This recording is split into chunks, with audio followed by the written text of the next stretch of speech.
मध्य प्रदेश विधानसभा चुनाव में मतदान के बाद अब हार जीत के गणित लगने शुरू हो गए।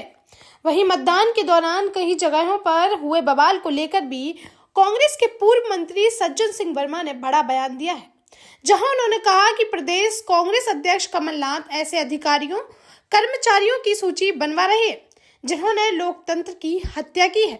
रणनीति बनाकर तय किया जाएगा कि उनके साथ कैसा व्यवहार किया जाए।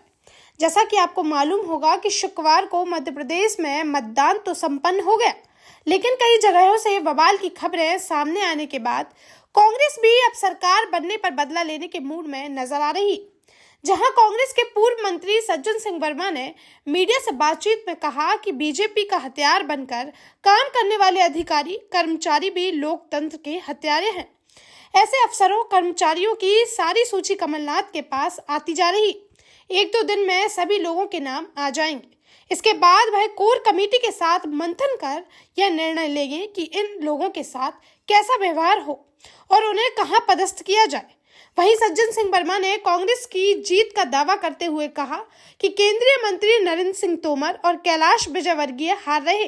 उन्होंने विजयवर्गीय को सलाह भी दी थी कि टिकट वापस ले ले। मोदी और शाह आपसे बदला ले रहे, लेकिन वह नहीं माने। तरीके का मतदान हुआ तो किस तरीके की वोटिंग हुई, क्या रुझान आ रहे हैं? देखिए, मध्य प्रदेश के 2023 विधानसभा के चुनाव में मतदान का प्रतिशत काफ़ी बड़ा है और जब मतदान का प्रतिशत बढ़ता है तो ये सरकार के बदलाव का संकेत होता है। निश्चित रूप से भाजपा की सरकार जा रही है, कांग्रेस की सरकार आ रही है, ये बदलाव का संकेत है। सर, कई सीटों पे अधिकारी कर्मचारियों ने गड़बड़ी की है, कल आप लोगों को लगातार शिकायतें मिली, तो कहाँ से शिकायतें मिली? देखिए, वो सारी सूची कमलनाथ जी के पास भी आती जा रही है और 1-2 दिन में सारे लोगों के नाम आ जाएंगे किन किन लोगों ने भाजपा का हथियार बन के काम किया है। वो एक रणनीति फिर तय होगी कि इन लोगों के साथ कैसा व्यवहार हो। इनकी जो भी पद स्थापनाएँ जो हैं वो बड़ी सोच समझ के की जाएंगी कि भविष्य में भाजपा ने तो लोकतंत्र की हत्या की, ये अधिकारी भी लोकतंत्र के हत्यारे बनते जा रहे हैं। इन लोगों को क्या किया जाएगा ये अलग बात। सर, उनके सबूतों के साथ क्या डीओपीटी केंद्र सरकार को भी रिपोर्ट भेजी जाएगी कि इन्होंने? अब देखिए, ये निर्णय कमलनाथ जी ने कहा है कि 1-2 दिन में पूरी रिपोर्ट आ जाए, उसके बाद बैठ के हमारा कोर ग्रुप मंथन करेगा और उस पर फिर निर्णय होंगे। महिलाओं के वोट को लेकर क्या किसी तरह की कोई आशंका है? लाडली बहना योजना बीजेपी दावा कर रही है कि महिलाओं का वोट मिला है। बिल्कुल भी आशंका नहीं है। देखिए, मैं बार बार बोलता हूँ, मध्य प्रदेश नहीं संपूर्ण भारत में 70% आबादी गाँव में निवास करती है। किसान की पत्नियां हैं, वो किसान की जेब जो काटी है केंद्र सरकार ने और मध्य प्रदेश के शिवराज ने, आपको अंदाजा ही नहीं है कि एक सीजन में एक किसान की जेब से 35,000 शिवराज निकाल लेता है और उनकी पत्नी को साल भर में 15,000 ही दे रहा है। उसकी पत्नी भी खेत में काम करती, कितना बड़ा भी किसान हो, उसकी पत्नी बच्चे वो भी खेत में जाते हैं। जब ये उनकी पीड़ा है कि पहले 250 रुपये में खाद मिलती थी 2 साल पहले, अब 570 में मिल रही है, वो 50 किलो की जगह 45 किलो कर दिया, तो इतना डाका उनकी जेब पे पड़ रहा है। तो वो सब समझ रहे हैं कि वोट की लोलुपता की वजह से इनने लाडली बहना लाए।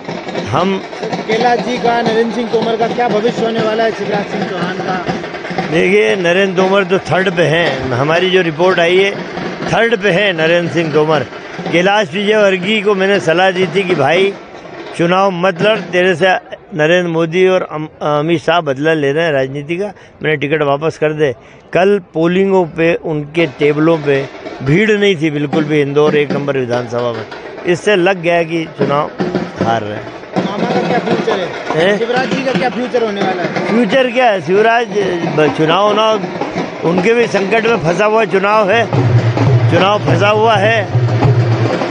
अब मेरे को तो लगता है कि इनको नेता प्रतिपक्ष भी नहीं बनाते हैं। पिछली बार भी जब हुआ तो नेता प्रतिपक्ष नहीं बनाया इनको। तो मैं समझता हूँ कि अमित शाह और नरेंद्र मोदी इनको डंप कर देंगे। हैं, बहुत हो गया भाई। कांग्रेस की कितनी सीटें आ रही हैं? लगभग 145 से 150 सीट आ रही है। देश का जाना माना सैनफिन ग्रुप आपके लिए फिर लाया है झांसी में वास्तु के हिसाब से फ्लोर प्लान सहित एक शानदार टाउनशिप।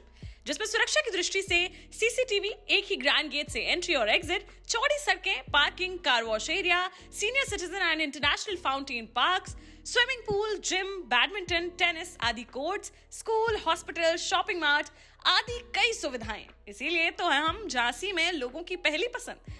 12 साल पहले अपने स्टार्टअप के साथ ही योग्य नेतृत्व, अनुभवी टीम और सक्षम सेंट्रलाइज और उत्तरदायी प्रबंधन के बल पर सबको घर गुणवत्ता के साथ समय पर घर की योजना के तहत सैनफिन समूह ने बहुत ही कम समय में 1500 से ज्यादा यूनिट्स को दिया है कब्जा। समय पर डिलीवरी से हमारे ग्राहकों में बड़ा है विश्वास और मिली है संतुष्टि। सैनफिन समूह ने बहुत कम समय में Sanfin Ashok city, green homes residency, green homes city, Sanfin Ashok valley, Delhi public school, Sanfin शाखा, केन सैनफिन अस्पताल सहित कई अन्य परियोजनाओं के साथ नई झांसी के निर्माण में स्थापित किया है एक बड़ा मुकाम। तो आप भी आज ही आइए अपने परिवार के साथ और कीजिए अपने सपने साकार।